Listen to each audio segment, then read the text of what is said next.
নমস্কার, নিউজ 18 বাংলার ডিজিটাল পেজে আপনাদেরকে স্বাগত। আপনাদের সঙ্গে রয়েছি আমি আবির। আজকে মঙ্গলবার যে সময় দাঁড়িয়ে আমি আপনাদের সঙ্গে ফেসবুক লাইভে কথা বলছি, তখন গত মঙ্গলবার দিনকে দেখতে পাওয়া গিয়েছিল একটি ঘটনা, যেখানে এয়ার ইন্ডিয়ার একটি বিমান যেটি ফুকেট থেকে দিল্লিতে আসছিল, এয়ারবাস A320, সেটা একটা টার্বুলেন্সের মধ্যে পড়ে এবং বিমানটি দিল্লিতে নিরাপদে অবতরণ করলেও বিমানের বেশ কিছু ক্রু এবং যাত্রী তারা আহত হন এবং বিমানটির ভেতরের অংশের বেশ কতকগুলি জায়গাতে বেশ কিছু ধরনের একটা গণ্ডগোল ধরা পড়ে। তো স্বাভাবিকভাবেই যদি এই ধরনের কোনো ঘটনা ঘটে, তাহলে আমরা জানি যে ডিজিসি এর তরফ থেকে তদন্তের নির্দেশ দেওয়া হয়। সেই তদন্তের প্রক্রিয়া চলছে। তো সেই তদন্ত প্রক্রিয়ার মধ্যেই ওই বিমানের যিনি পাইলট ছিলেন, তো সেই পাইলটের যে শারীরিক পরীক্ষা বা ডোপ টেস্ট যাকে বলা হয়, সেই ডোপ টেস্টে নাকি মাদক পাওয়া গিয়েছিল, এমনটা প্রথম থেকে জানা গিয়েছিল। যদিও যে সংস্থার উড়ানে তিনি পাইলট ছিলেন, এয়ার ইন্ডিয়ার তরফ থেকে জানানো হয় যে তাদের কাছে কোনো নির্দিষ্ট তথ্য বা খবর দেওয়া হয়নি এবং গোটাটাই তদন্ত চলছে। যতক্ষণ না পর্যন্ত তাদেরকে এই তথ্য শেয়ার করা হচ্ছে, তারা এই বিষয়ে বিস্তারিতভাবে কিছু বলতে পারবেন না। তো সূত্রের খবর, আজকে দ্বিতীয় ডোপ টেস্ট পরীক্ষার রিপোর্ট এসছে এবং সেখানেও তাকে পজিটিভ দেখানো হয়েছে, অর্থাৎ তার শরীরের যে পরীক্ষা করা হয়েছিল সেখানে মাদকের প্রমাণ মিলেছে। যে আলোচনাটি চলছে এখানে এই মুহূর্তে বিভিন্ন জায়গাতে, এবং সেখানে আমরা দেখতে পাচ্ছি যে শব্দবন্ধ নিয়ে সব থেকে বেশি আলোচনা চলছে, সেটা হচ্ছে যে তার শরীরের মধ্যে যে সাইকো অ্যাক্টিভ সাবস্ট্যান্স স্ক্রিনিং বা মাদক পরীক্ষার ব্যবস্থা করা হয় এবং এখানেই নাকি দ্বিতীয় এই পরীক্ষাতে পাইলটের যে রিপোর্ট সেটা পজিটিভ, অর্থাৎ গাঁজা খেয়ে তিনি গোত্তা খেয়েছিলেন কিনা এই প্রশ্নই এই মুহূর্তে চর্চায়। তো প্রথমত হচ্ছে আপনাদেরকে জানিয়ে রাখি যে প্রত্যেক কটা এয়ারলাইন্স এজেন্সি যারা রয়েছেন, যে সমস্ত সংস্থাগুলি বিমান ওড়ায়, তাদের একটা নিজস্ব drug and alcohol management program বা প্ল্যান রয়েছে, যাকে বলা হয় DAMP। অর্থাৎ এক্ষেত্রে কোনো পাইলট বা বিমান সংস্থার যিনি কর্মী রয়েছেন, যিনি উড়ানের সঙ্গে সংযুক্ত রয়েছেন, বিমান ওড়ানোর আগে তাদের প্রত্যেককেই একটা প্রি ফ্লাইট ট্রেনিং বা স্ক্রিনিং টেস্টের মধ্যে দিয়ে যেতে হয় এবং এটা অত্যন্ত একটা পরীক্ষা, যেটা বিভিন্ন ধরনের প্যারামিটারের ওপর নির্ভর করে থাকে এবং এক্ষেত্রে দাঁড়িয়ে কোনো পাইলটের, বিশেষত যদি তারা মাদকাসক্ত হন বা শরীরে এমন কোনো বিষয়ের যদি প্রমাণ মেলে যার প্রেক্ষিতে দাঁড়িয়ে তার পক্ষে উড়ান নিয়ে যাওয়াটা কোনোভাবেই উচিত নয়, অর্থাৎ নিয়ম অনুযায়ী তিনি পারেন না, এই ধরনের কোনো বিষয় যদি সামনে আসে, তাহলে যথোপযুক্ত ব্যবস্থা গ্রহণ করা হয়। কিন্তু এই যে পাইলটের শরীরে যেটি পাওয়া গেছে বলে এখনো পর্যন্ত জানা যাচ্ছে, তো এক্ষেত্রে দাঁড়িয়ে এই যে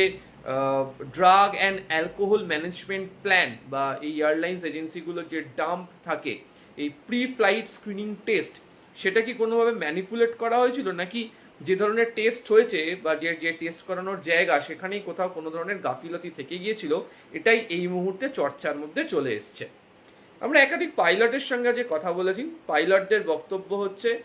যে কোনো পাইলট যদি মাদকাসক্ত অবস্থাতে থাকেন, তাহলে এই ধরনের দুর্ঘটনা ঘটেছে বা টার্বুলেন্সের মধ্যে পড়েছে, এটা ভাবার কোনো কারণ নেই। তার কারণ আবহাওয়াজনিত কারণে এই বিমান টার্বুলেন্সের মধ্যে পড়তেই পারে এবং যেহেতু এক্ষেত্রে দাঁড়িয়ে aircraft accident intelligence bureau AAIB তাদের তরফ থেকে গোটা ঘটনা তদন্ত করা হচ্ছে, ফলে তারা তদন্তের ক্ষেত্রে আরও বেশ কিছু বিষয়ের প্রতি জোর দেবেন। যে যে বিষয়গুলোর প্রতি জোর দেবেন তার মধ্যে উল্লেখযোগ্যভাবে থাকবে হচ্ছে, এক, ওই সময় ওই মুহূর্তের মেট ডেটা কি ছিল, অর্থাৎ আবহাওয়াজনিত রিপোর্ট কি ছিল, এবং বিমান ওঠার আগে পাইলটের তরফ থেকে এই আবহাওয়া সংক্রান্ত রিপোর্ট নিয়ে নেওয়া হয় এবং ATCর তরফ থেকে এবং মেট ডিপার্টমেন্ট তরফ থেকে সেই রিপোর্ট তাদেরকে দেওয়া হয়। ফলে ওই জায়গাতে আগাম কোনো সতর্কতা ছিল না এবং সত্যিই যদি ওখানে কোনো ধরনের টার্বুলেন্সের মধ্যে আবহাওয়াজনিত কারণে পড়তে হয়, তাহলে সেখানকার পরিস্থিতি কেমন ছিল তাই সেটা তদন্তের ক্ষেত্রে উঠে আসবে।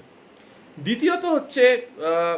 যদি এয়ার টার্বুলেন্সের মধ্যে পড়ে থাকে, তাহলে সেক্ষেত্রে দাঁড়িয়ে টার্বুলেন্সের সময় বা আগে পরে এয়ার ট্রাফিক কন্ট্রোলের সঙ্গে নিশ্চয়ই ওই পাইলট এবং তার কো পাইলট তারা যোগাযোগ রেখে চলছিলেন এবং এটাই স্বাভাবিক। যখন কোনো বিমান ওঠে আকাশে এবং নামে, তার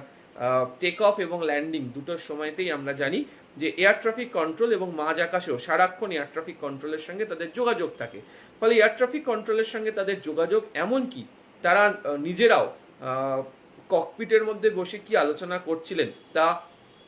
সিভিআর অর্থাৎ ককপিট ভয়েস রেকর্ডার এবং ফ্লাইট ডেটা রেকর্ডার এফডিআর এবং এটিসির সঙ্গে যে কথোপকথন হয়েছে সেখানে পাওয়া যাবে। ফলে সেটিও তদন্তের আওতাভুক্ত এবং সেটিও তদন্তের ক্ষেত্রে অত্যন্ত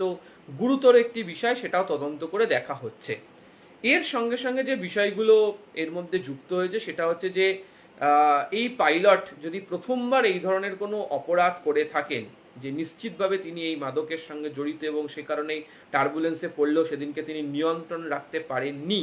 তাহলে কিন্তু তার বিরুদ্ধে শুধু বিভাগীয় ব্যবস্থা নয়, অর্থাৎ ওই সংস্থা শুধু নয়, আইনত ফৌজদারি ব্যবস্থাও গ্রহণ করা হতে পারে এবং সেক্ষেত্রে খুনের চেষ্টার মতো মারাত্মক অভিযোগ এক্ষেত্রে উঠতে পারে। তো প্রথমবার পজিটিভ হলে কি হয়, যারা পাইলট তারা বলছেন যে ডিজিসি এর নিয়ম অনুযায়ী, অসামরিক বিমান পরিবহন সংস্থার একদম সর্বোচ্চ বডি ডিজিসিএ, তার নিয়ম অনুযায়ী নিশ্চিত পজিটিভ রিপোর্টের ক্ষেত্রে পাইলটকে অবিলম্বে উড়ান থেকে সরিয়ে দেওয়া হতে পারে এবং এরপর তাকে বিশেষজ্ঞ চিকিৎসক, কাউন্সিলর অথবা যে ডি অ্যাডিকশন সেন্টার সেখানে পাঠানো হতে পারে। পুনরায় তিনি যদি আবার পাইলট হিসাবে দায়িত্ব পূরণ করতে চান তাহলে প্রয়োজনীয় রিহ্যাবিলিটেশন সম্পূর্ণ করা, নতুন করে পরীক্ষা এবং মেডিকেল ফিটনেস সংক্রান্ত অনুমোদন পাওয়ার মতো একাধিক ধাপ তাদেরকে পেরিয়ে আসতে হবে। দ্বিতীয়বার যদি পজিটিভ হন, অর্থাৎ একই অপরাধ আবার যদি তিনি করে থাকেন, তাহলে রিহ্যাবিলিটেশন সম্পূর্ণ করে পাইলট ফের সক্রিয় পরিষেবায় যোগ দেওয়ার পর ভবিষ্যতে পৃথক কোনো ঘটনাতে যদি ড্রাগ টেস্টে তিনি পজিটিভ হন তাহলে তার বিরুদ্ধে আরও কঠোর ব্যবস্থা নেওয়া হবে এবং ডিজিসি এর নিয়ম অনুযায়ী দ্বিতীয়বার নিশ্চিত লঙ্ঘনের ক্ষেত্রে 3 বছরের জন্য পাইলটের যে লাইসেন্স সেটা সাসপেন্ড হয়ে যাওয়ার মতো ঘটনা ঘটবে। তৃতীয়বার যদি তিনি করেন, এমন লঙ্ঘন হলে পাইলটের যে ফ্লাইং লাইসেন্স সেটা স্থায়ীভাবে বাতিল করে দেওয়ার মতো কঠোর শাস্তিও হতে পারে। তবে আবারও আপনাদেরকে বলছি যে ড্রাগ টেস্টে পজিটিভ মানেই দুর্ঘটনার কারণ নয়, কারণ তদন্তের ক্ষেত্রে একটা গুরুত্বপূর্ণ বিষয় রাখতে হবে যে পাইলটের ড্রাগ টেস্টে পজিটিভ হওয়া মানেই বিমানটি বিপদে পড়েছিল এমনটা নয়। ফলে এয়ারক্রাফট অ্যাক্সিডেন্ট ইনভেস্টিগেশন ব্যুরো বা এএআইবির তরফ থেকে বিমানের প্রযুক্তিগত ত্রুটি, আবহাওয়া, পাইলটের সিদ্ধান্ত, ককপিট কোঅর্ডিনেশন এবং সেই সময়কার তাদের যে রিয়াকশন ছিল এবং অন্যান্য সমস্ত বিষয়ও আলাদাভাবে জড়িত থাকে। ফলে প্রয়োজনীয় যদি প্রয়োজন হয়, আমার ধারণা এই মুহূর্তে তারা শুরুও করে দিয়েছেন, সেটা হচ্ছে যে শরীরে পাওয়া এই মাদকের পরিমাণ, পাইলটের প্রতিক্রিয়া তাতে কি হয়, ককপিটের সমন্বয় সমস্যা কোনো তৈরি করে কিনা বা কোনো স্পেশাল ডিসওরিয়েন্টেশনের মতো কোনো পরিস্থিতি এর জন্য দায়ী ছিল কিনা সেটাও এর মধ্যে দেখে নেওয়া হয়। কারণ ড্রাগ টেস্ট পজিটিভ এটাই দুর্ঘটনার কারণ এমন সিদ্ধান্ত সরাসরি টানা যাবে না। তবে এক্ষেত্রে দাঁড়িয়ে যেহেতু তদন্ত চলছে এবং তদন্তের ক্ষেত্রে ড্রাগ টেস্টে তার এই পজিটিভ হওয়া সংক্রান্ত যে এটা শুনতে পারা যাচ্ছে সেটাকে দেখা এবং এই যে এএআইবির রিপোর্টে ওই বিমানে কোনো ধরনের টেকনিক্যাল ফল্ট ছিল কিনা সেটাকেও দেখে নেওয়া হচ্ছে এবং সেটা তদন্তের ক্ষেত্রে অত্যন্ত গুরুত্বপূর্ণ। তবে যে সংক্রান্ত যেভাবে এর আগেও আমরা দেখেছিলাম এয়ার ইন্ডিয়ার বিমান নিয়ে ভয় মানুষের মধ্যে তৈরি হয়েছিল আহমেদাবাদের ঘটনার ক্ষেত্রে, আবার গত বছর অন্য একটি